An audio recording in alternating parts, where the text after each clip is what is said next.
Welcome students. Previous lecture में हम लोग हाइपर कंजुगेशन एल्कीन में डिस्कस कर चुके थे। ठीक है, उसको कार्बोकैटायन में भी हम लोगों ने समझ लिया, उसके बाद फ्री रेडिकल में भी समझा। ठीक है, तो sigma pi star overlap, sigma empty P orbital overlap and sigma unshared P orbital overlap, इस तरीके से हम लोगों ने ऑर्बिटल ओवरलैप के थ्रू भी हाइपर कंजुगेशन को समझने की कोशिश किया। ठीक है, अच्छा, further stability of carbocation, stability of free radical थोड़ी देर में हम डिस्कस करेंगे। उससे पहले एक टॉपिक देख लेते हैं, heat of hydrogenation and heat of combustion. इस पे आपको सवाल आएगा। ठीक है, तो हीट ऑफ हाइड्रोजनेशन पहले डिस्कस करते हैं। हीट ऑफ हाइड्रोजनेशन,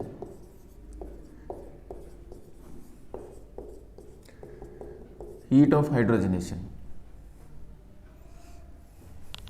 ठीक है, हीट ऑफ हाइड्रोजनेशन क्या है? एक एग्जांपल अगर लिया जाए, आप इन जनरल कोई एल्कीन लेते हैं या एल्काइन लेते हैं। ठीक है, एल्कीन सिंपल एग्जांपल से समझा जाए, इसको आप H2 से रिएक्शन कराते हैं इन प्रेजेंस ऑफ प्लेटिनम और पैलेडियम और निकल।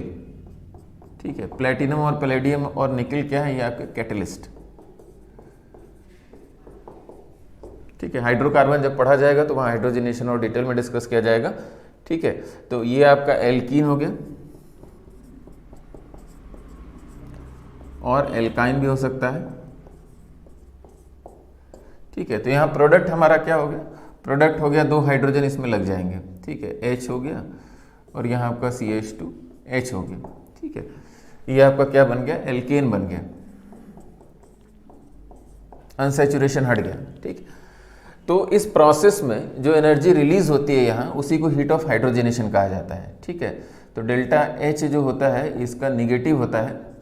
ठीक है, निगेटिव होता है, तो इसका मतलब ये प्रोसेस क्या हुआ? एक्सोथर्मिक प्रोसेस हुआ and heat release during this process of hydrogenation is called as heat of hydrogenation. ठीक है, the above process is exothermic. ठीक है, and heat released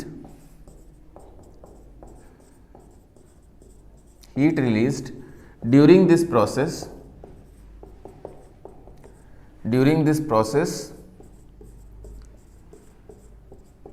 is called as heat of hydrogenation. Heat of hydrogenation.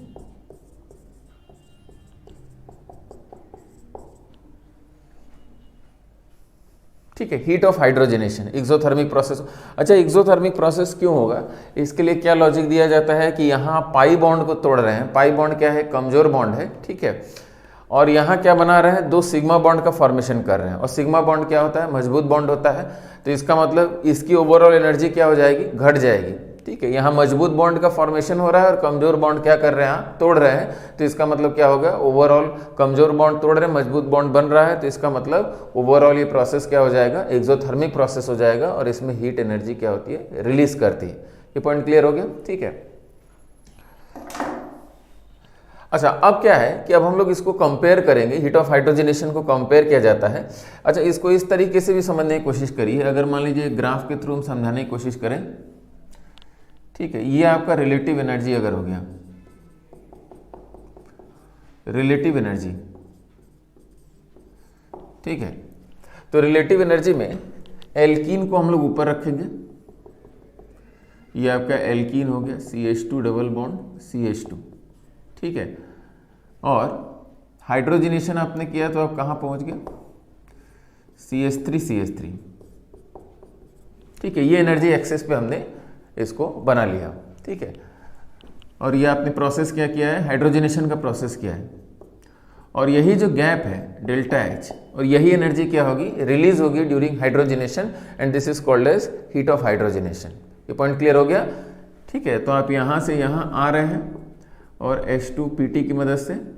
ठीक है, and then during this process the energy release is called as heat of hydrogenation. तो इस idea से भी इसको समझ रहिएगा। ठीक है, अब क्वेश्चन ये आता है, तो यानी ये हम लोग ने सीख लिया कि एल्कीन या एल्काइन में H2 जब ऐड किया जाता है इन प्रेजेंस ऑफ कैटलिस्ट। तो ये एक एक्सोथर्मिक प्रोसेस होता है and energy released is called as heat of hydrogenation. Exothermic क्यों होता है ये हमने समझाया, ठीक है, और इसको ग्राफिकल मेथड से भी आप समझ सकते हैं। अब क्वेश्चन आता है कि heat of hydrogenation different alkenes का कंपेयर करने का क्वेश्चन आता है, ठीक है। तो उसको समझने के लिए हम लोग ये समझ सकते हैं कि heat of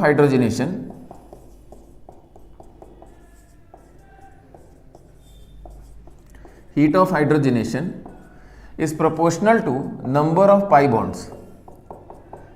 number of pi bonds मतलब किसी कंपाउंड में एक पाई बॉन्ड है, किसी में 2 है, किसी में 3 है, ठीक है।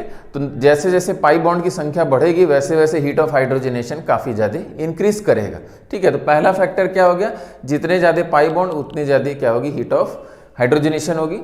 और for same number of pi bonds, for same number of pi bonds it is proportional to 1 stability, ठीक है। तो अभी इसको याद रखते हैं, फिर इसको एग्जांपल से हम समझाते हैं। तो हीट ऑफ हाइड्रोजनेशन कंपेयर करने का जो क्वेश्चन आएगा उसको आप 2 तरीके से करेंगे। पहला आप देखेंगे कि भाई किसके पास ज्यादा नंबर ऑफ पाई बॉन्ड है, मोर is the number of pi bond, more is the heat of hydrogenation, कोई दिक्कत नहीं। लेकिन अगर मान लीजिए पाई बॉन्ड की संख्या सेम है, किसी के पास 2 पाई बॉन्ड है, दूसरे एग्जाम्पल में भी 2 पाई बॉन्ड दिख रहा है, तब कैसे कंपेयर करेंगे, तब it is proportional to 1 stability, ठीक है। और एल्कीन की स्टेबिलिटी के लिए क्या क्राइटेरिया हम लोग के पास है, रेजोनेंस से स्टेबलाइज्ड एल्कीन होगा, वो बहुत बढ़िया होगा। उसके बाद हाइपर कंजुगेशन से एल्कीन की स्टेबिलिटी हम लोग चेक करते हैं, ठीक है। तो क्वेश्चन करके इसको समझते हैं हम लोग।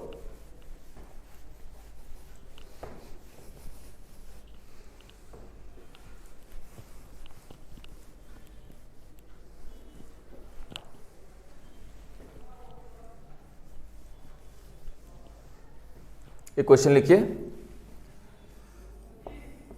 Arrange in decreasing order of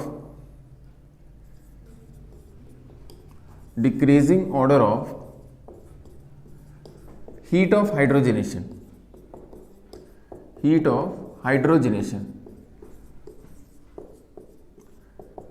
arrange in decreasing order of heat of hydrogenation.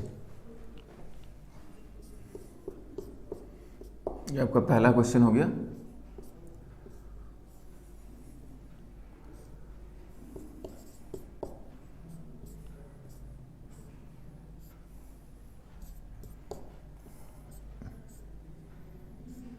ठीक है, ये 3 एग्जाम्पल है, हीट ऑफ हाइड्रोजनेशन के डिक्रीजिंग ऑर्डर में अरेंज करना है, ठीक है। तो सबसे पहली बात देखा जाए कि पाई बॉन्ड की संख्या क्या है, पाई बॉन्ड की संख्या बराबर है, ठीक है। पाई बॉन्ड की संख्या बराबर हो गई, तब आप क्या करिए, इनकी स्टेबिलिटी की बात करिए। तो स्टेबिलिटी की बात करेंगे तो यहाँ रेजोनेंस तो दिख नहीं रहा, तो हाइपर कंजुगेशन से स्टेबिलिटी ऑफ एल्कीन की डिस्कशन होगा। तो अल्फा हाइड्रोजन यहाँ कितना है, अल्फा हाइड्रोजन आपका यहाँ 3 और 2 5 हो गया। यहाँ अल्फा हाइड्रोजन कितना है, 3 3 6 और 3 9 अल्फा हाइड्रोजन एटम। और यहाँ अल्फा हाइड्रोजन, ये अल्फा कार्बन, अल्फा हाइड्रोजन कितना हो जाएगा 1, ठीक है। तो स्टेबिलिटी ऑफ एल्कीन का ऑर्डर क्या हो गया, स्टेबिलिटी ऑफ एल्कीन, ठीक है। इसका ऑर्डर क्या हो गया, सबसे स्टेबल आपका बी हो गया, उसके बाद आपका क्या हो जाएगा, ए हो गया, उसके बाद आपका सी हो गया। यानी हीट ऑफ हाइड्रोजनेशन का ऑर्डर क्या हो जाएगा, रिवर्स, ठीक है। फिर से समझिए, जितना स्टेबल एल्कीन होगी उतना ही कम हीट ये रिलीज करेगी। चलिए एक और तरीके से इसको समझाने की कोशिश करते हैं। तो स्टेबिलिटी ऑफ एल्कीन का ये ऑर्डर हुआ, तो heat of hydrogenation is inversely proportional to stability. तो हीट ऑफ हाइड्रोजनेशन का ऑर्डर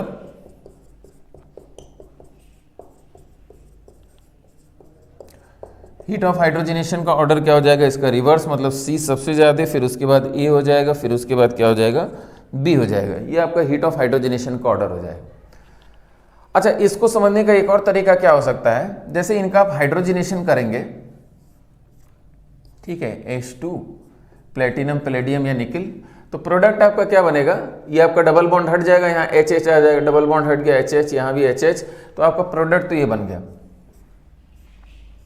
ठीक है, ये आपका प्रोडक्ट बन गया। इसको P नाम दे दिया, ये आपका क्या है, प्रोडक्ट है। समझ में आ रही बात, ठीक है। तो अगर मान लीजिए ग्राफिकल तरीके से इसको हम समझाने की कोशिश करें, ठीक है, ये आपका क्या हो गया, रिलेटिव एनर्जी।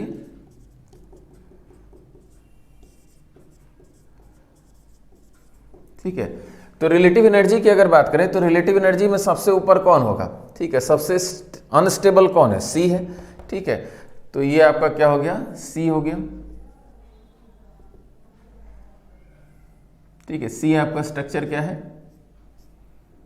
ये आपका सी हो गया। ठीक है, उसके बाद देखा जाए एनर्जी एक्सिस में कौन है, उसके बाद आपका क्या है, ए है।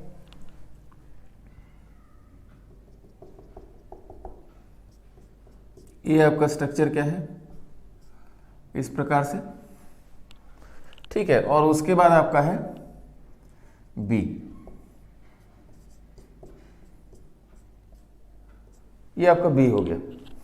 ठीक है, तो ये तो हमने क्या अरेंज कर दिया। देखिए फिर से समझने की कोशिश करिए, जितना स्टेबल एल्कीन होगा रिलेटिव एनर्जी उसकी क्या होगी, उतना ही कम होगी। ठीक है, तो बी सबसे स्टेबल है, सबसे ज्यादा अल्फा हाइड्रोजन, तो एनर्जी एक्सिस में रिलेटिव एनर्जी में हमने उसको कहाँ लिखा, नीचे लिखा।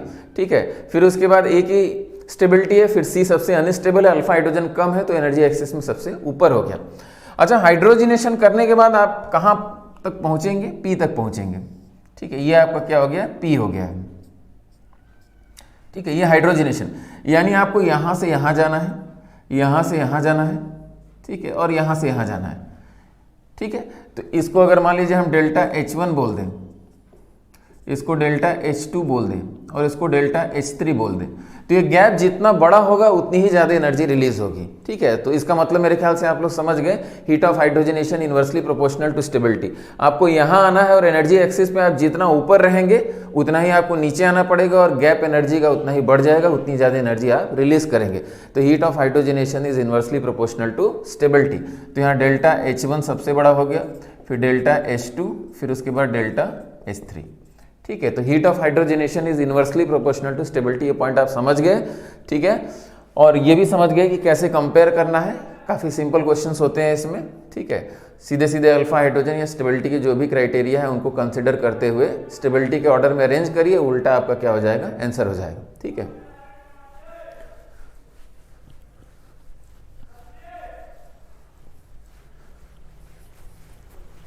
ठीक है, तो इस क्वेश्चन से और ये जो ग्राफिकल रिप्रेजेंटेशन है उससे आप इसका मतलब समझ गए कि it is inversely proportional to stability का क्या मतलब हुआ।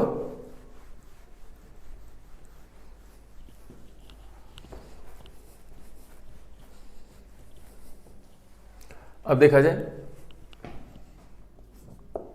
क्वेश्चन वही है, decreasing order of heat of hydrogenation में अरेंज करना है। ठीक है, तो ये कोई नया क्वेश्चन हम लोग नहीं कर रहे हैं, हम लोगों ने इससे पहले स्टेबिलिटी ऑफ एल्कीन का डिस्कशन किया हुआ है।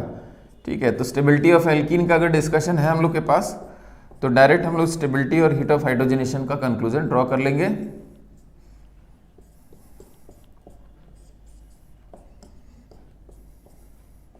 यहां देखा जाए, यहां भी decreasing order of heat of hydrogenation में अरेंज करना है, तो फिर से सीधे सीधे आप क्या करिए, अल्फा हाइड्रोजन की बात कर लीजिए। अल्फा हाइड्रोजन यहाँ कितना है, अल्फा हाइड्रोजन आपका कितना हो गया, 3 और 1 4 हो गया। अल्फा हाइड्रोजन 10 हो गया, यहाँ बताइए 5 हो गया, और यहाँ आपका 2 1 3 हो गया, ये अल्फा हाइड्रोजन। तो फिर से स्टेबिलिटी का ऑर्डर आपको पता है, तो हीट ऑफ हाइड्रोजनेशन का ऑर्डर आप बता सकते हैं। तो हीट ऑफ हाइड्रोजनेशन,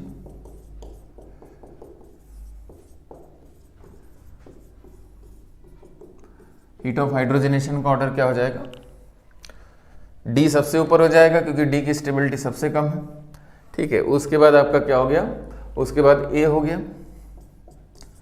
उसके बाद आपका सी हो गया, और बी सबसे स्टेबल है, तो हीट ऑफ हाइड्रोजनेशन क्या हो जाएगा, मिनिमम हो जाएगा। ठीक है, तो यहाँ तक मेरे ख्याल से आप समझ रहे हैं। अब जितने भी क्वेश्चन थे वो बहुत फायदा नहीं, क्योंकि आपको स्टेबिलिटी ऑफ एल्कीन पता लगाने का तरीका आपके पास है। ठीक है, तो हीट ऑफ हाइड्रोजनेशन भी आप बता ले जाएंगे।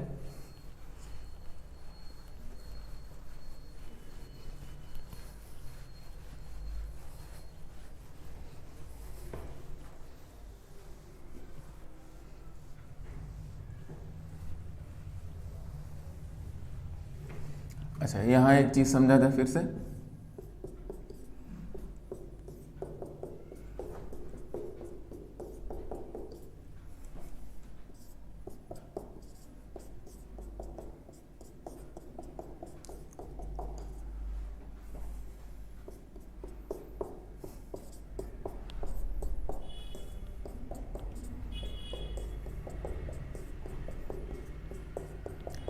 ठीक है। यहाँ भी हीट ऑफ हाइड्रोजनेशन का ऑर्डर अगर आपसे पूछा जाए तो यहाँ अगर देखा जाए तो यहाँ किस फैक्टर से स्टेबलाइज हो रहा है, या हाइपर कंजुगेशन से। तो यहाँ अल्फा हाइड्रोजन की बात कर लिया जाए तो अल्फा हाइड्रोजन कितना हो गया, 6 हो गया। यहाँ अल्फा हाइड्रोजन कितना हो गया आपका, 2 हो गया। तो इन दोनों में ज़्यादा स्टेबल एल्कीन ये, ज़्यादा स्टेबल एल्कीन ये है, तो हीट ऑफ हाइड्रोजनेशन इसका ज़्यादा हो जाएगा। लेकिन इसकी बात की जाए, ठीक है, इसकी बात किया जाए तो इसमें हीट ऑफ हाइड्रोजनेशन कैसे कंपेयर करेंगे। तो सीधे सीधे देखिए, इसमें आपको कुछ करना नहीं, इसमें 2 पाई बॉन्ड है, इसमें 1 पाई बॉन्ड है। तो 2 पाई बॉन्ड का हमेशा हीट ऑफ हाइड्रोजनेशन क्या होगा, ज़्यादा होगा। इसमें कुछ नहीं सोचना है, ठीक है। पर पाई बॉन्ड जो हीट ऑफ हाइड्रोजनेशन की वैल्यू होती है वो काफ़ी ज़्यादा होती है, तो इसीलिए हम लोग को कुछ सोचना नहीं है 2 पाई बॉन्ड है या 1 पाई बॉन्ड है, ठीक है। उसके अलावा कोई फैक्टर आपको नहीं सोचना है, ठीक है। तो यहाँ सीधे सीधे क्या है, 2 पाई बॉन्ड है, इसीलिए हीट ऑफ हाइड्रोजनेशन की वैल्यू काफ़ी ज़्यादा हो जाएगी। मतलब आंसर क्या हो गया, सबसे ज़्यादा हीट ऑफ हाइड्रोजनेशन ए में हो जाएगा 2 पाई बॉन्ड, उसके बाद सी में हो जाएगा, उसके बाद आपका बी में हो जाएगा, ठीक है। ये पॉइंट आपको समझ में आ गया। अच्छा, इसी में अगर मान लीजिए हम एक क्वेश्चन अलग से दें,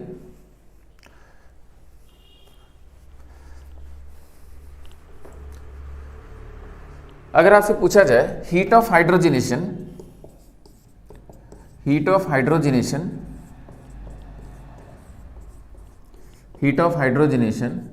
पर pi bond, heat of hydrogenation पर पाई बॉन्ड, अगर ये वैल्यू आपसे पूछा जाए तब इसको कैसे करेंगे, हीट ऑफ हाइड्रोजनेशन पर पाई बॉन्ड, ठीक है। जैसे 2 पाई बॉन्ड, यहां अगर मान लीजिए क्वेश्चन क्या पूछना चाह रहे हैं इसको समझने की कोशिश करिए कि अगर मान लीजिए हीट ऑफ हाइड्रोजनेशन की बात की आपने, हीट ऑफ हाइड्रोजनेशन, तो इसकी heat of hydrogenation suppose x हो गई और इसकी y हो गई, ठीक है। x kilo calorie energy release हुई, y kilo calorie energy release हुई। तो आपको पता है इसमें 2 पाई बॉन्ड है तो x is greater than y, इसमें समझने में कोई दिक्कत नहीं, ठीक है। वही चीज आपने इसके प्रीवियस क्वेश्चन में कर भी लिया। लेकिन अगर आपसे पूछ दे कि भाई हीट ऑफ हाइड्रोजनेशन पर पाई बॉन्ड, तो हीट ऑफ हाइड्रोजनेशन पर पाई बॉन्ड का मतलब हो गया कि ये x जो है उसको आप 2 से डिवाइड कर लीजिए, x/2, और ये तो आपका y है, एक ही पाई बॉन्ड है। तो x/2 और y में कौन ज्यादा होगा, समझ में आ रही। पर पाई बॉन्ड का मतलब मेरे ख्याल से आपको समझ में आ गया, ठीक है। तो जो भी heat of hydrogenation 2 pi bond के लिए आया उसका आप एवरेज ले लेंगे, ठीक है। तो x/2 और y में कौन ज्यादा होगा, ठीक है। तो इसको कैसे समझा जाए, तो यहाँ जो एक्चुअल में बात आएगी कि y is greater than x/2, ऐसा क्यों हुआ है, इसको समझा जाए, ठीक है। इसको आइडिया करिए कि x/2 पर पाई बॉन्ड y में ज्यादा एनर्जी रिलीज होगी in comparison to this compound, ठीक है। ऐसा क्यों हो रहा है,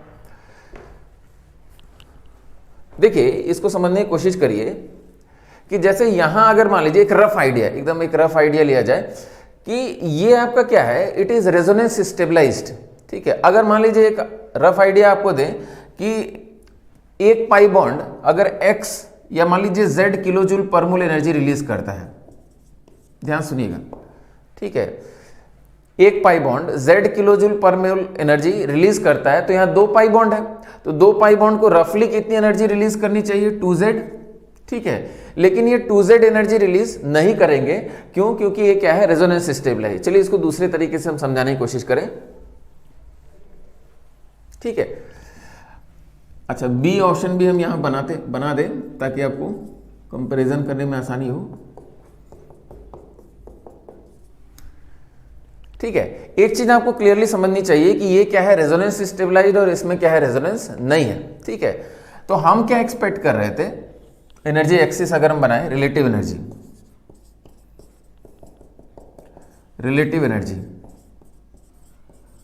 तो रिलेटिव एनर्जी अगर ए के लिए लिखा जाए तो हम एक्सपेक्ट क्या कर रहे थे, ए की एनर्जी हम यहां एक्सपेक्ट कर रहे थे, ए की एनर्जी यहां एक्सपेक्ट कर रहे थे। लेकिन ए में क्या है, ए में रेजोनेंस स्टेबलाइजेशन है, ठीक है। रेजोनेंस स्टेबलाइजेशन है तो उसकी एनर्जी क्या हो जाएगी, घट जाएगी, ठीक है। और उसको हम difference in energy between most stable resonating structure and resonance hybrid को क्या डिफाइन करते हैं, रेजोनेंस एनर्जी। तो रेजोनेंस एनर्जी से इसकी एनर्जी क्या हो जाएगी, घट जाएगी, ठीक है। ए अगर मान लीजिए हम रेजोनेंस हाइब्रिड की बात करें, रेजोनेंस हाइब्रिड, तो ये बेसिकली क्या है, ये बेसिकली रेजोनेंस एनर्जी है, रेजोनेंस एनर्जी, ये आपका क्या हो गया, रेजोनेंस एनर्जी हो गया। ठीक है, तो ये रेजोनेंस एनर्जी हो गया और आपको आना कहाँ है, आपको हाइड्रोजनेशन करने के बाद, ठीक है, हाइड्रोजनेशन करने के बाद CH3 CH2 CH2 CH3 यहां पे आना है। ठीक है, हाइड्रोजनेशन, यानी आप एक्सपेक्ट क्या कर रहे थे, आप एक्सपेक्ट कर रहे थे कि यहां से यहां का गैप हमको चाहिए। ठीक है, जो कि क्या होगा, हीट ऑफ हाइड्रोजनेशन होगा। लेकिन आपको पता है कि रेजोनेंस एनर्जी से इसकी स्टेबिलिटी बढ़ चुकी है, एनर्जी एक्सिस पे ए क्या है, नीचे आ चुका है। किस फैक्टर से, क्योंकि इसमें क्या है, रेजोनेंस स्टेबलाइजेशन है। तो रेजोनेंस स्टेबलाइजेशन के कारण ये फैक्टर से नीचे आ जाएगा और उतना ही डिक्रीज हो जाएगा किसमें, हीट ऑफ हाइड्रोजनेशन में, क्योंकि इसकी स्टेबिलिटी जितनी ज्यादा बढ़ जाएगी, रेजोनेंस एनर्जी जितना ज्यादा होगा, उन एनर्जी एक्सेस पे उतना नीचे आएगा और ये गैप आपको क्या हो जाएगा, कंपैरेटिवली कम हो जाएगा। ठीक है, तो फिर से इसको आइडिया समझने की कोशिश करिए कि क्योंकि इसमें 2 पाई बॉन्ड है, ठीक है, 2 पाई बॉन्ड है तो एनर्जी तो ये ज्यादा रिलीज करेगा इसके कंपैरिजन में। लेकिन पर पाई बॉन्ड अगर कंपैरिजन करें, इस पाई बॉन्ड को इस पाई बॉन्ड से अगर कंपैरिजन करें, तो ये पाई बॉन्ड क्या है, रेजोनेंस स्टेबलाइज्ड है, जबकि ये पाई बॉन्ड क्या है, हाइपर कंजुगेशन से स्टेबलाइज्ड है। तो ये पाई बॉन्ड, पर पाई बॉन्ड एनर्जी क्या होगी, इसकी एनर्जी रिलीज क्या हो जाएगी, कम हो जाएगी, because it is stabilized by resonance energy. ठीक है, it is stabilized by resonance energy. ठीक है, इसको अब दूसरे तरीके से भी हम समझाने की कोशिश करें। यहां हमने क्या समझाया कि ए में हम जितना एक्सपेक्ट कर रहे थे, ठीक है, उतना हीट ऑफ हाइड्रोजनेशन नहीं हो गया, क्योंकि ए की एक्चुअल जो रेजोनेंस हाइब्रिड है वो रेजोनेंस स्टेबलाइज्ड है और रेजोनेंस एनर्जी से उसकी स्टेबिलिटी क्या हो गई है, बढ़ गई है। और जितनी स्टेबिलिटी बढ़ेगी उतना एनर्जी एक्सेस पे नीचे आएगा और उतना ही हमको क्या हो जाएगा, हीट ऑफ हाइड्रोजनेशन में कमी हो जाएगी। ठीक है, अब इसको एक दूसरे तरीके से हम समझाने की कोशिश करें। अभी मान लीजिए हम हाइपर कंजुगेशन, अच्छा आपको पता है कि हाइपर कंजुगेशन की स्टेबिलिटी जो होती है वो बहुत कम होती है इन कंपैरिजन टू रेजोनेंस। ठीक है, तो एक दूसरे तरीके से अगर हम समझाने की कोशिश करें,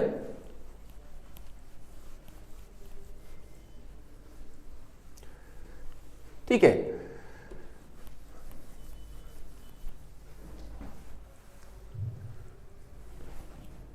इस एग्जांपल को एक और तरीके से हम समझाने की कोशिश करें।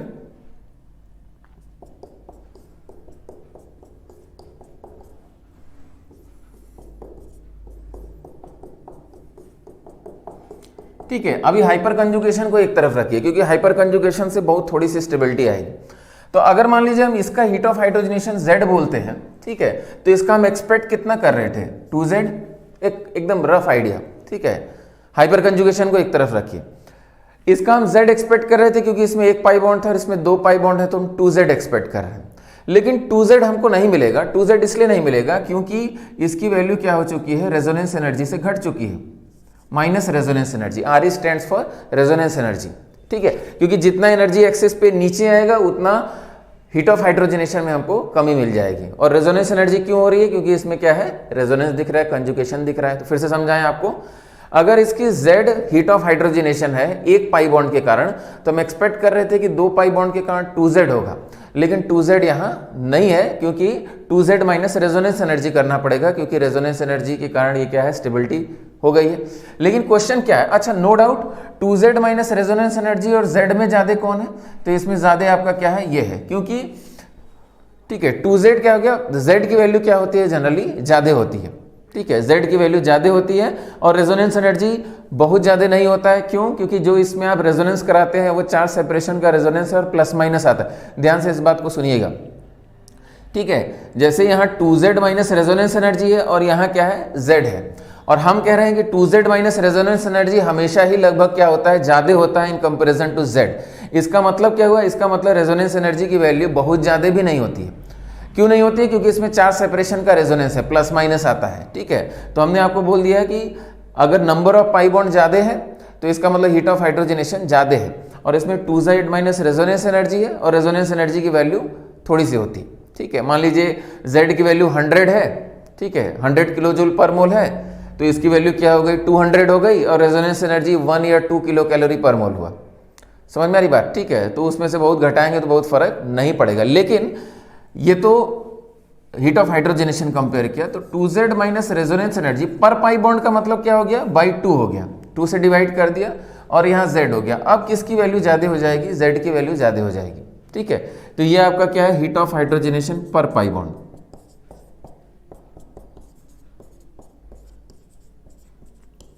हीट ऑफ हाइड्रोजनेशन पर पाई बॉन्ड, और ये आपका normal heat of hydrogenation 2 pi bond, और उधर क्या है 1 पाई बॉन्ड आपने कंपेयर किया, ठीक है। ये आपका हीट ऑफ हाइड्रोजनेशन।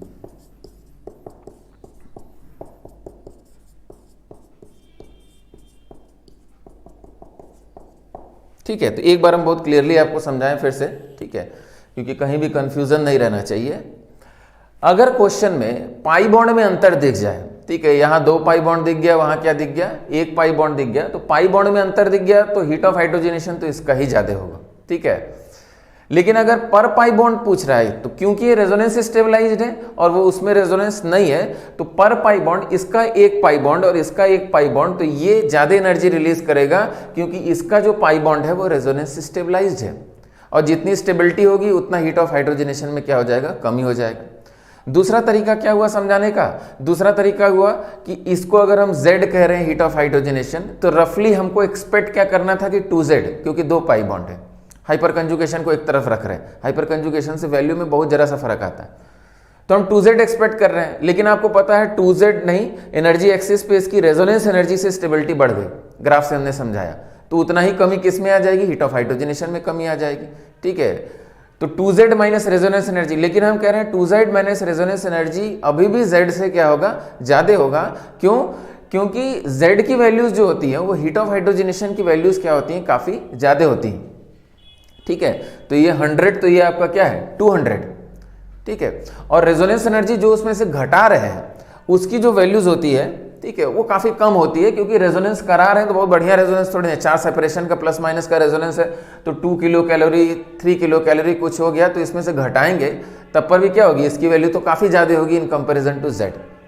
समझ में आ रही बात, ठीक है। तो ये चीज ध्यान में रखिएगा, तो 2Z minus resonance energy is greater than Z। लेकिन अगर पर पाई बॉन्ड कह दिया तो इसको आपने डिवाइड कर दिया बाई 2, ठीक है, तो बेसिकली क्या हो गया Z minus resonance energy by 2, और ये क्या है Z है, तो इसका मतलब ये क्या हो जाएगा, ज्यादा हो जाएगा, ठीक है। तो इसमें से कुछ आप घटा रहे हैं रेजोनेंस एनर्जी बाई 2, तो ये आपका कम हो जाएगा, तो पर पाई बॉन्ड ये एनर्जी कम रिलीज करेगा और क्या करेगा, ज्यादा एनर्जी रिलीज करेगा, ठीक है। तो सीधा सीधा आप मतलब समझिएगा इसका।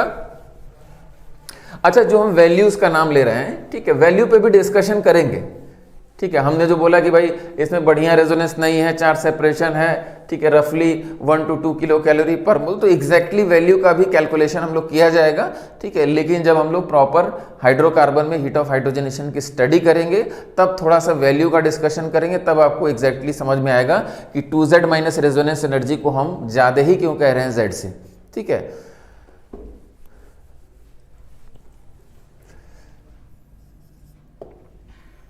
और देखा जाए,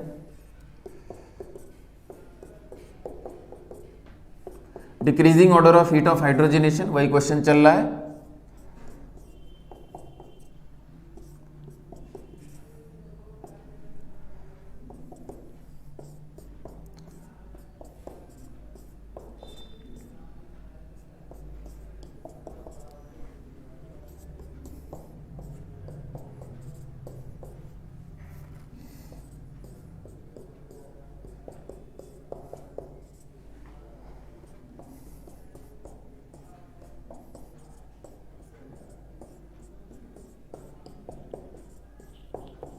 चलिए, decreasing order of heat of hydrogenation में अरेंज करिए।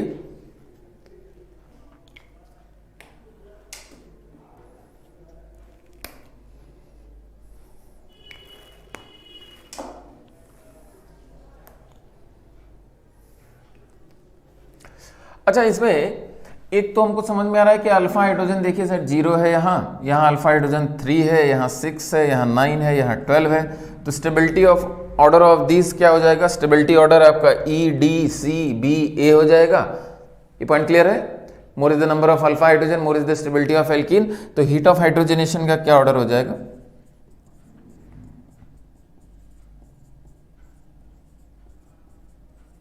हीट ऑफ हाइड्रोजनेशन का ऑर्डर हो जाएगा, सबसे ज्यादा हीट ऑफ हाइड्रोजनेशन A की, फिर उसके बाद B, उसके बाद C, उसके बाद D, उसके बाद E हो जाएगा, ठीक है। तो स्टेबिलिटी के ऑर्डर के उल्टा क्या हो जाएगा, हीट ऑफ हाइड्रोजनेशन का ऑर्डर हो जाएगा।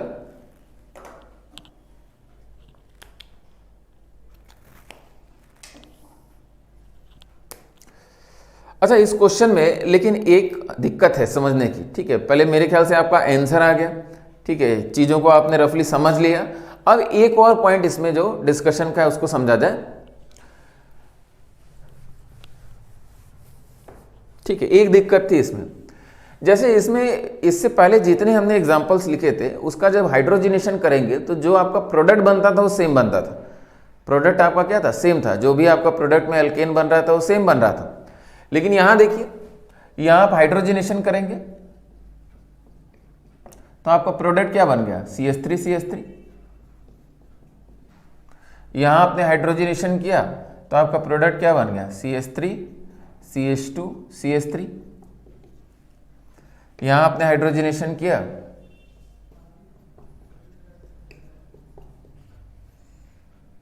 ठीक है, CH और यहां क्या हो गया, CH3।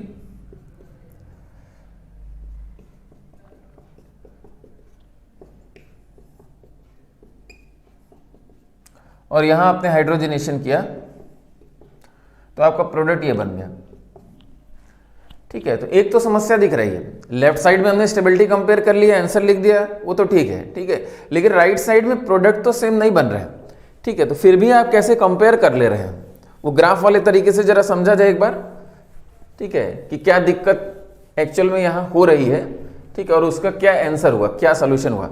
प्रोडक्ट सेम नहीं है, प्रोडक्ट सेम रहते तो कोई दिक्कत नहीं थी। देखिए फिर से समझने की कोशिश करिए, यहां समझने की कोशिश करिए। आप ए की बात कर रहे हैं, आप बी की बात कर रहे हैं, आप सी की बात कर रहे हैं, ठीक है, आप डी की बात कर रहे हैं और आप ई की बात कर रहे हैं। तो इनमें आपका क्या है, अंतर है, ठीक है। ये आपका क्या है, रिलेटिव एनर्जी।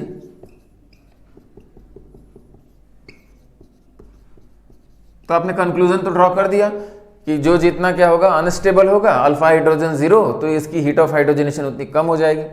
लेकिन आपको ये भी समझना चाहिए कि जैसे मान लीजिए ए का आपने हाइड्रोजनेशन किया, ठीक है, तो जो आपका प्रोडक्ट मिला, सपोज इसको हम ए डैश बोल दें, बी डैश बोल दें, ठीक है, तो हमको मिला क्या है, ए डैश मिला, ठीक है। नीचे की एक्सिस इससे पहले क्या थी, प्रोडक्ट फिक्स था, इसका मतलब कंपैरिजन बड़ा आसान था। लेकिन यहाँ प्रोडक्ट तो फिक्स नहीं दिख रहा है। अब हमको ये भी समझना पड़ेगा कि नीचे का जो लाइन है, जो हाइड्रोजनेशन के बाद जो प्रोडक्ट बन रहा है, उनकी क्या स्टेबिलिटी का ऑर्डर है, तभी ना आप गैप की बात कर पाएंगे, ठीक है। फिर से प्रॉब्लम समझने की कोशिश करिए। आपने आंसर तो निकाल दिया, आंसर सही भी है, उसमें कोई समस्या नहीं, ठीक है। लेकिन इसमें एक लॉजिकल डिफेक्ट समझ में आ रहा है कि इससे पहले जो भी हाइड्रोजनेशन के प्रोडक्ट्स थे वो आपके क्या थे, सेम थे। ये आपका सी डैश हो गया, डी डैश हो गया और ई डैश हो गया, ठीक है। प्रोडक्ट सेम थे तो कोई दिक्कत नहीं थी, नीचे की एक्सिस फिक्स थी, इसीलिए आप आसानी से गैप को कंपैरिजन कर पा रहे थे। लेकिन यहां एक सुविधा आपके पास क्या है, सुविधा ये है कि सपोज ए और बी डैश में एनर्जी का डिफरेंस है, ठीक है, जो एल्केन बन रहे हैं, एल्केन में एनर्जी का डिफरेंस है। लेकिन होता क्या है कि एल्केन्स में जो एनर्जी का डिफरेंस होता है वो बहुत जरा सा होता है, ठीक है। लगभग इनकी एनर्जी क्या होती है, बराबर होती है। फिर से हम एक बार रिपीट करें, एल्केन्स जो बन रहे हैं, जो प्रोडक्ट बन रहे हैं, उसमें नो डाउट एनर्जी उनकी सेम नहीं होगी, एग्जैक्टली सेम नहीं होगी, because they are different products.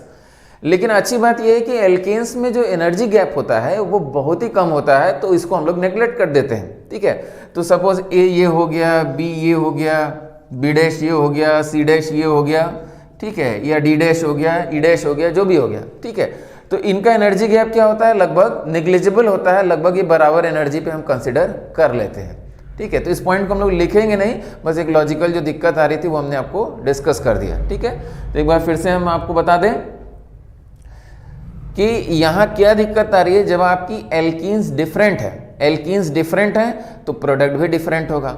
और प्रोडक्ट मतलब क्या, एल्केन, ठीक है। तो अगर एल्केन डिफरेंट बन रहे हैं तब हम गैप कैसे कंपेयर कर पा रहे हैं, तो कंपेयर इसी बेसिस पे कर पा रहे हैं कि एल्केन्स में एनर्जी डिफरेंस क्या होता है, बहुत कम होता है, तो उसको हम लोग नेग्लेक्ट कर दे रहे हैं यहाँ, ठीक है। तो alkenes have very low difference in energy, ठीक है, so we can neglect this point, and जो नीचे वाली एक्सिस है उसको लगभग हम क्या मान ले रहे हैं, सेम मान ले रहे हैं, ठीक है।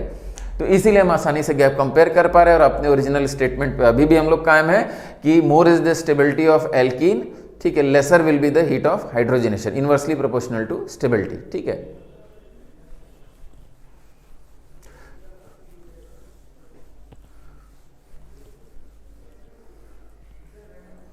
ठीक है, लिखने को आप लिख सकते थे, लिख लीजिए, एक पॉइंट लिख लीजिए,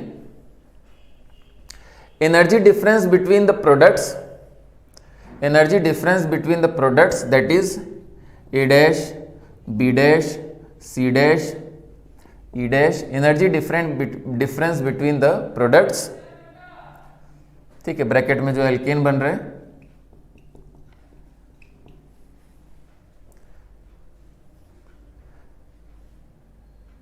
is very low, is very low, is very low.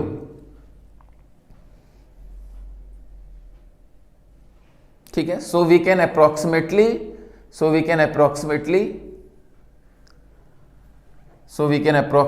take their energy as same, so we can take approximately their energy as same. ठीक है, तो फिर से इस पॉइंट को रिपीट कर दें, तो जो आपके प्रोडक्ट्स बन रहे हैं, एल्केन्स बन रहे हैं, उनकी एनर्जी में जो डिफरेंस है वो काफ़ी कम होगा, जिसको हम लोग नेग्लेक्ट कर सकते हैं, और नीचे की लाइन अगेन क्या कर सकते हैं हम लोग, सेम मान सकते हैं। ठीक है, तो ये हमारा क्या था, ये अप्रॉक्सीमेशन है यहाँ। ठीक है, ये अप्रॉक्सीमेशन है, ठीक है, जिसको वैल्यूज जस्टिफाई करती हैं, तो इसीलिए इस पॉइंट पे आगे से हम लोग सोचेंगे भी नहीं।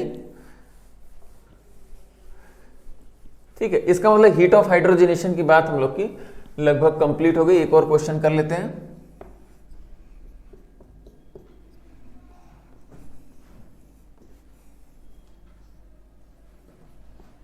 मेरे ख्याल से सब स्ट्रक्चर्स आपको याद आ रहे होंगे।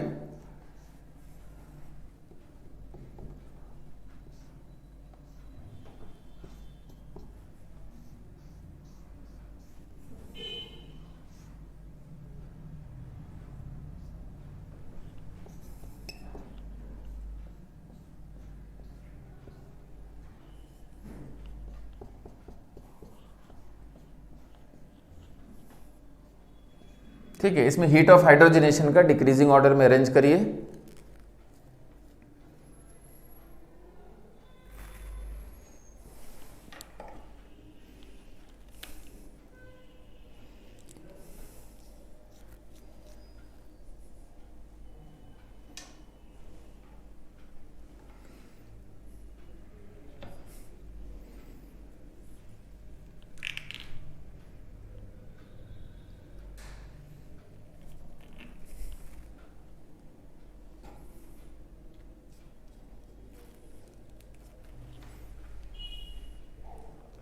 हो गया मेरे ख्याल से। ठीक है, decreasing order of heat of hydrogenation, तो ये हमने आपको बताया था क्यूमुलेटिव डाई इन, ये आपका कंजुगेटेड सिस्टम है, यानी रेजोनेंस प्लस अल्फा हाइड्रोजन की बात कर लिया जाए तो अल्फा हाइड्रोजन 2 हो गया, और ये आपका आइसोलेटेड सिस्टम है तो सिर्फ अल्फा हाइड्रोजन हाइपर कंजुगेशन की बात कर लिया जाए 5, और इसमें अल्फा हाइड्रोजन कितना हो गया आपका 4, है ना, और इसमें रेजोनेंस प्लस अल्फा हाइड्रोजन कितना हो गया आपका 6 हो गया। ठीक है, तो स्टेबिलिटी ऑर्डर क्या लिखा था, स्टेबिलिटी ऑर्डर आपका हो जाएगा, सबसे स्टेबल सिस्टम आपका क्या हो गया, अभी पहले कर चुके हैं इसलिए जल्दी से कर लेते हैं। स्टेबिलिटी ऑर्डर सबसे ऊपर ई हो गया, उसके बाद आपका क्या हो जाएगा, बी हो जाएगा, उसके बाद आपका सी हो गया, फिर डी हो गया, सी हो गया, डी हो गया, और ए क्या हो जाएगा, सबसे अनस्टेबल होगा। ठीक है, क्योंकि वो 2 पाई बॉन्ड लगातार का सिस्टम है। तो हीट ऑफ हाइड्रोजनेशन,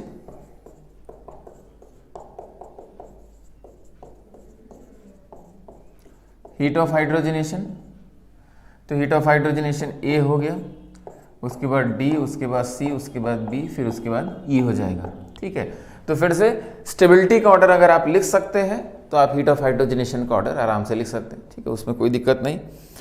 तो फाइनली कंक्लूड किया जाए। अच्छा, ये बात अभी पूरी कंप्लीट नहीं हुई, अभी कुछ क्वेश्चन ऐसे भी आएंगे जिसमें आपको थोड़ा सा और अलग अलग पॉइंट्स की बात करनी पड़ेगी। ठीक है, तो वो हम आगे पढ़ेंगे, जब उन पॉइंट्स को पढ़ेंगे तब दोबारा हम लोग हीट ऑफ हाइड्रोजनेशन के जो बचे हुए क्वेश्चन उनको कर लिया जाएगा। ठीक है, तो कुछ और भी कंसेप्ट आएंगे आगे चल के।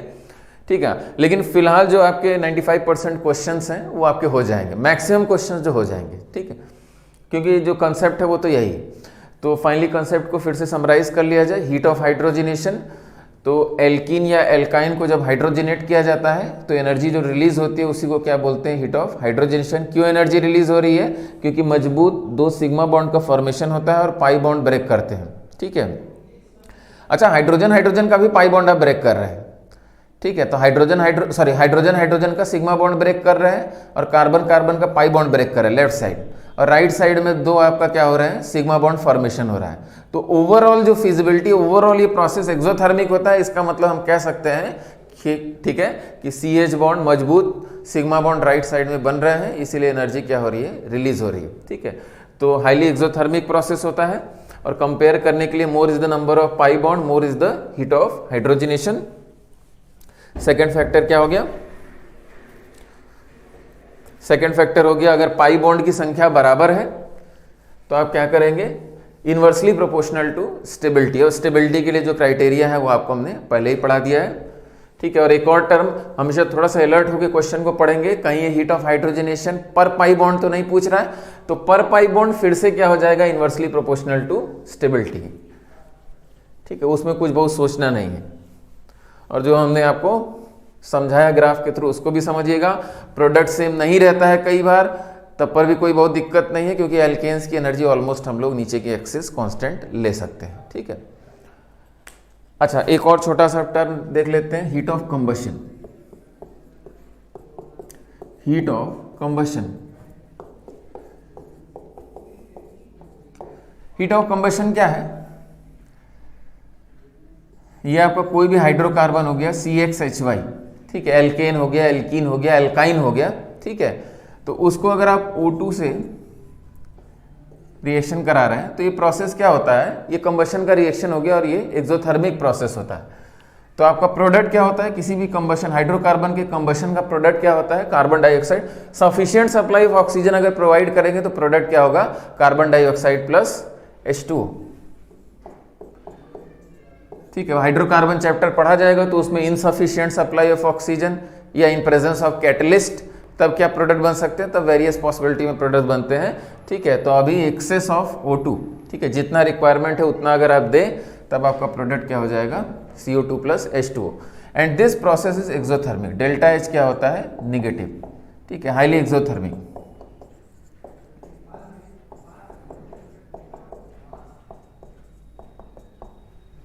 And energy released, energy released during this process is called as heat of combustion, ठीक है। इस इक्वेशन को आप बैलेंस भी कर सकते हैं, तो ये आपका क्या हो जाएगा, x हो जाएगा और ये क्या हो जाएगा आपका y बाई 2 हो गया, ठीक है। और यहां आप लिखेंगे तो x प्लस वाई बाई 4 आता है, ठीक है। तो इसको करके देख लीजिएगा।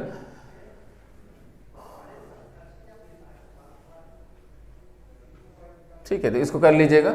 ये आपका बैलेंस्ड इक्वेशन हो गया, ठीक है।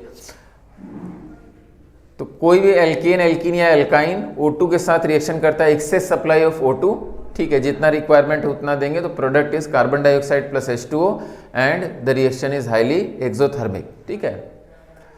अच्छा, अब यहां बात क्या है कि अगेन ये एनर्जी रिलीज किन फैक्टर्स पे डिपेंड करेगा, ठीक है। तो बहुत सिंपल है, फैक्टर्स वही होंगे, एनर्जी रिलीज यानी heat of combustion, heat of combustion is proportional to number of carbon atoms।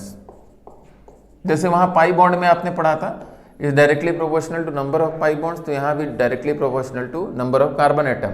एक कार्बन एटम, दो कार्बन एटम, जैसे जैसे कार्बन की संख्या बढ़ाएंगे वैसे वैसे हीट ऑफ कंबशन की वैल्यू बहुत तेजी से बढ़ने लगती है। तो पर कार्बन हीट ऑफ कंबशन की वैल्यू काफी ज्यादा होती है। और for same number of carbon atoms, for same number of carbon atoms proportional to 1 upon stability. For same number of carbon atoms it is inversely proportional to stability. ठीक है, तो यानी लॉजिक बेसिकली वही है, और इसमें तो बहुत आपको चिंता भी नहीं करना है, क्योंकि प्रोडक्ट तो हमेशा क्या है, कार्बन डाइऑक्साइड प्लस H2, नीचे की एक्सिस हमेशा ही क्या है, फिक्स है। ठीक है, तो कोई इसमें समस्या भी नहीं है। इसके 1-2 क्वेश्चन खाली आइडिया लेने के लिए हम लोग कर लेते हैं। ठीक है, बाकी और जो क्वेश्चंस होंगे, कुछ और कंसेप्ट्स पढ़ेंगे तब हम लोग करेंगे। जैसे एल्कीन से रिलेटेड क्वेश्चंस तो आपके हो जाएंगे। डिक्रीजिंग ऑर्डर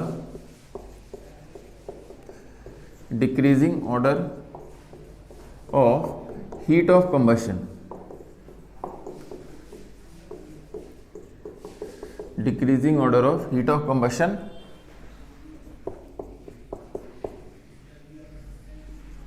जैसे कोई पूछे मीथेन, इथेन, प्रोपेन,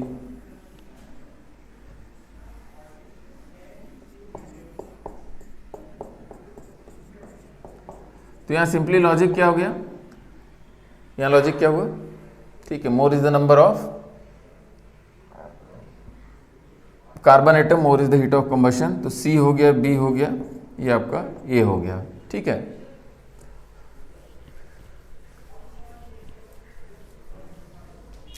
अच्छा एल्केन्स के लिए एक पॉइंट आप याद कर लीजिएगा। एल्केन्स के लिए एक छोटा सा पॉइंट क्या होता है, ठीक है, हमने आपको बताया कि एल्केन्स में एनर्जी लगभग क्या होती है, बराबर होती है। ठीक है, लेकिन उसमें भी एक पॉइंट आता है कि अगर आपका आइसोमेरिक एल्केन्स है, बहुत एनर्जी में डिफरेंस नहीं होता है, लेकिन उसमें भी अगर आपको डिफरेंस की बात करनी है तो एक पॉइंट याद रखना पड़ेगा कि आइसोमेरिक एल्केन्स में अगर ब्रांचिंग होती है तो उससे मॉलिक्यूल की स्टेबिलिटी क्या होती है, बढ़ती है। ठीक है, तो इस पॉइंट को आप याद कर लीजिए पहले। Among isomeric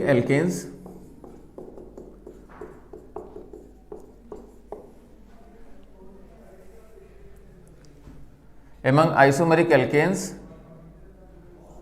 with branching stability increases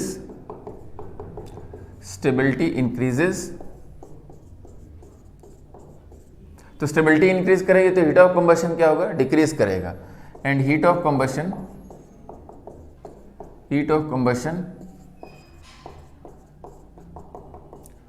decreases and heat of combustion decreases. तो इसी सीरीज में अगर मान लीजिए हम सेकंड क्वेश्चन लिखते,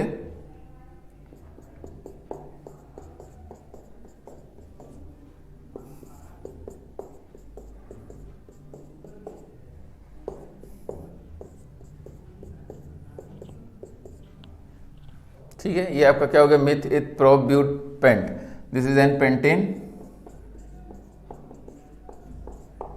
myth eth prop but pent. तो ये आप क्या बोल सकते हैं,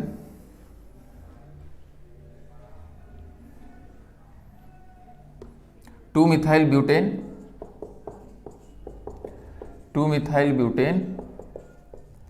और ये क्या हो जाएगा,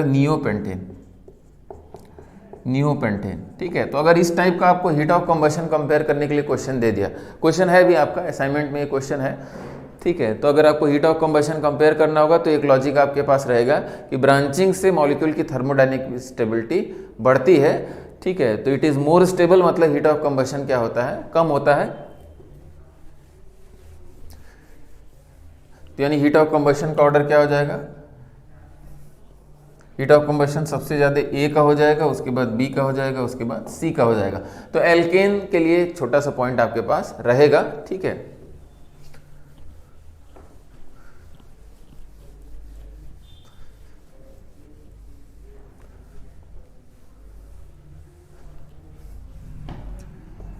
तीसरा मान लीजिए क्वेश्चन करें,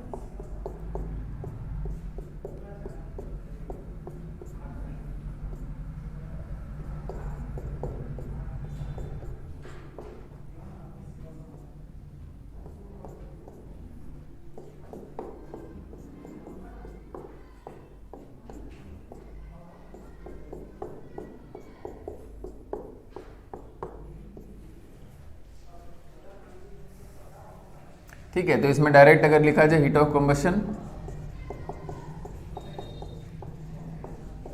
अब इसको हम समझाएंगे नहीं क्योंकि स्टेबिलिटी का ऑर्डर आपको पता है। ठीक है, तो स्टेबिलिटी के ऑर्डर के रिवर्स ही हमारा आंसर आने जा रहा है। तो इसमें अल्फा हाइड्रोजन 3 है और इसमें क्या है आपका ज़्यादा है, तो इसका मतलब सबसे ज़्यादा हीट ऑफ कम्बशन क्या हो जाएगा, ए का हो जाएगा।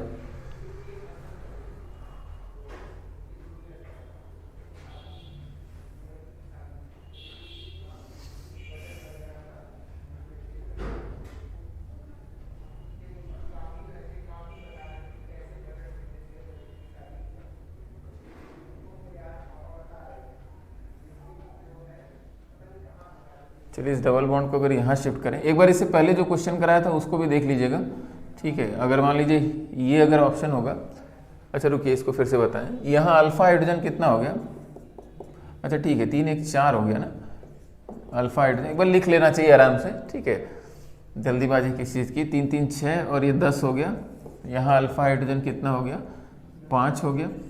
और यहाँ अल्फा हाइड्रोजन अगर इसको हम यहाँ करते तो कितना हो जाता, 2 1 3 हो जाता। ठीक है, कोई दिक्कत नहीं। तो आपका क्या हो गया, गलत हो गया। तो ये सबसे अनस्टेबल क्या हो गया, डी हो गया। तो डी का हीट ऑफ कंबशन, अच्छा कार्बन की संख्या बराबर है तब हम इनकी स्टेबिलिटी कंपेयर करें, इन्वर्स हम लोग का रिवर्स क्या हो जाएगा, आंसर हो जाएगा। डी हो गया, उसके बाद ए हो गया, उसके बाद सी हो गया, उसके बाद क्या हो गया, बी हो गया। ठीक है, तो बहुत आसान है, लॉजिक एक बार आप समझ गए।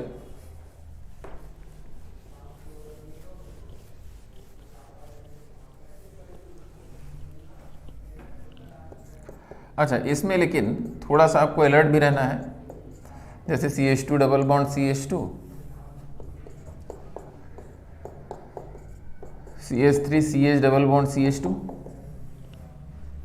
ठीक है, तो अगर आपसे कोई कहे कि ए और बी में हीट ऑफ कंबशन कंपेयर करिए, तो आप कहेंगे अल्फा हाइड्रोजन यहाँ तो सर 0 है, यहाँ अल्फा हाइड्रोजन क्या है 3 है, तो अल्फा हाइड्रोजन 3 है तो ये मोर स्टेबल हो गया, लेस स्टेबल हो गया, तो इसका हीट ऑफ कंबशन ज़्यादा हो जाएगा। नहीं, ये गलत हो जाएगा।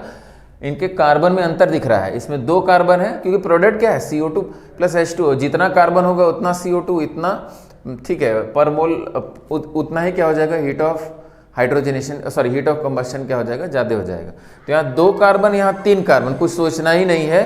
ठीक है, ये तो भी यहाँ स्टेबिलिटी का कोई यहाँ मतलब नहीं है। हीट ऑफ कंबशन क्या हो जाएगा, बी ग्रेटर देन क्या हो जाएगा, ए हो जाएगा, क्योंकि इसमें क्या है 3 कार्बन है और इसमें क्या है 2 ही कार्बन है। ठीक है, लेकिन हीट ऑफ हाइड्रोजनेशन,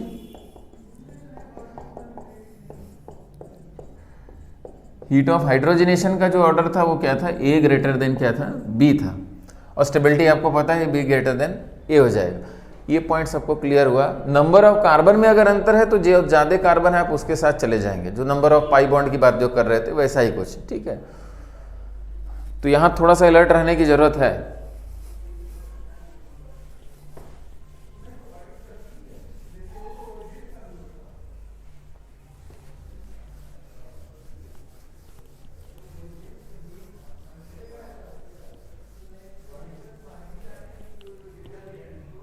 देखा जाए, एक और क्वेश्चन देख लेते हैं लास्ट।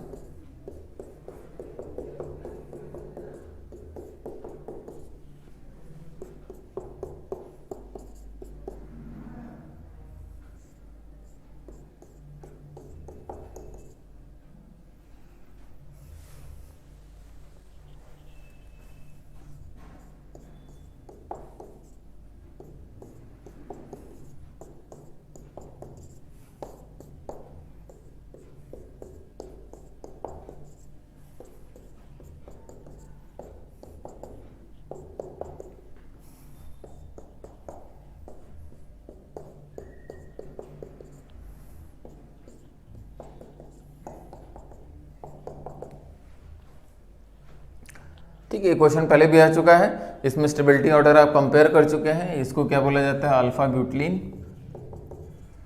Common name आइसोब्यूटलीन। ये आपका क्या है, ये ट्रांस बीटा ब्यूटलीन, और ये क्या है, सिस बीटा ब्यूटलीन, सिस बीटा ब्यूटलीन, ठीक है। तो इसमें स्टेबिलिटी का ऑर्डर क्या था, ठीक है। तो यहाँ तो आपका अल्फा हाइड्रोजन की बात कर रहे थे आप, अल्फा हाइड्रोजन इसमें कितना हो गया था 2, बाकी सब में 6 हो गया था। तो कुछ अगर आपको याद आ रहा हो तो सिस और ट्रांस में ज़्यादा स्टेबल कौन होता है, ट्रांस होता है। और फिर इन दोनों में जब आप हाइपर कंजुगेटिव स्ट्रक्चर बनाते हैं तो H+ निगेटिव चार्ज डिलोकलाइज कराया और यहाँ निगेटिव चार्ज है जो कि क्या है 2 डिग्री कार्बन है CH3+ इफेक्ट से निगेटिव चार्ज को डिस्टेबलाइज करेगा। सेम फैक्टर यहाँ है, यहाँ भी जब आप हाइपर कंजुगेटिव स्ट्रक्चर बनाएंगे तो यहाँ डबल बॉन्ड आएगा और यहाँ निगेटिव चार्ज आएगा, ठीक है, जो कि CH3 अपने +I इफेक्ट से क्या करेगा, डिस्टेबलाइज करेगा या 2 डिग्री कार्बन आयन अनस्टेबल हुआ रिलेटिवली। यहाँ जब आप हाइपर कंजुगेटिव स्ट्रक्चर बनाते हैं तो यहाँ डबल बॉन्ड और यहाँ निगेटिव चार्ज, तो CH3 दूर हो गया तो इस निगेटिव चार्ज को उतना ज़्यादा डिस्टेबलाइज नहीं कर पाएगा, ठीक है। तो मेरे ख्याल से स्टेबिलिटी ऑर्डर याद कर लिया जाए। स्टेबिलिटी ऑर्डर आपका क्या हो गया, सबसे स्टेबल इसमें आपका क्या हो गया, बी ऑप्शन। उसके बाद आपका सी हो जाएगा, उसके बाद आपका डी हो गया और उसके बाद सबसे अनस्टेबल आपका क्या हो गया, ए हो गया। तो heat of combustion, heat of combustion सबसे ज़्यादा क्या हो जाएगा, ए का, फिर डी का, फिर सी हो जाएगा, फिर उसके बाद बी हो जाएगा। ये इंपॉर्टेंट क्वेश्चन है हीट ऑफ कंबशन, इस पे आपको एक क्वेश्चन बढ़िया मिलेगा हाइड्रोकार्बन चैप्टर में, ठीक है, काफ़ी बढ़िया क्वेश्चन मिलेगा। तो एग्जैक्टली ये अगर आपको पता है, इनकी स्टेबिलिटी का ऑर्डर पता है, same number of carbon atoms है, तो हीट ऑफ कंबशन आप प्रेडिक्ट कर सकते हैं, कोई दिक्कत नहीं, ठीक है। तो ये एक बढ़िया क्वेश्चन हो गया। चलिए, हीट ऑफ कंबशन का एक जनरल आइडिया हो गया, just like heat of hydrogenation, ठीक है, कोई बहुत अंतर नहीं है।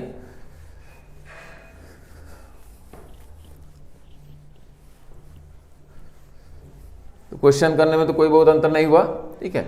हाँ, आगे चल के इसमें एक दो कंसेप्ट हाइड्रोकार्बन चैप्टर में हम लोग पढ़ेंगे, स्टेबिलिटी के कंसेप्ट साइक्लिक सिस्टम में, ठीक है, साइक्लिक सिस्टम में। तो इसीलिए वहाँ पे कुछ और एक्स्ट्रा क्वेश्चन डिस्कस किए जाएंगे।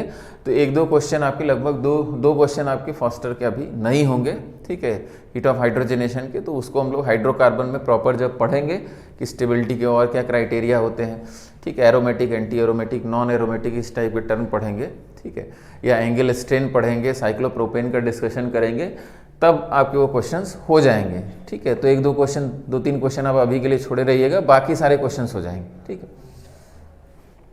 चलिए आगे देखा जाए।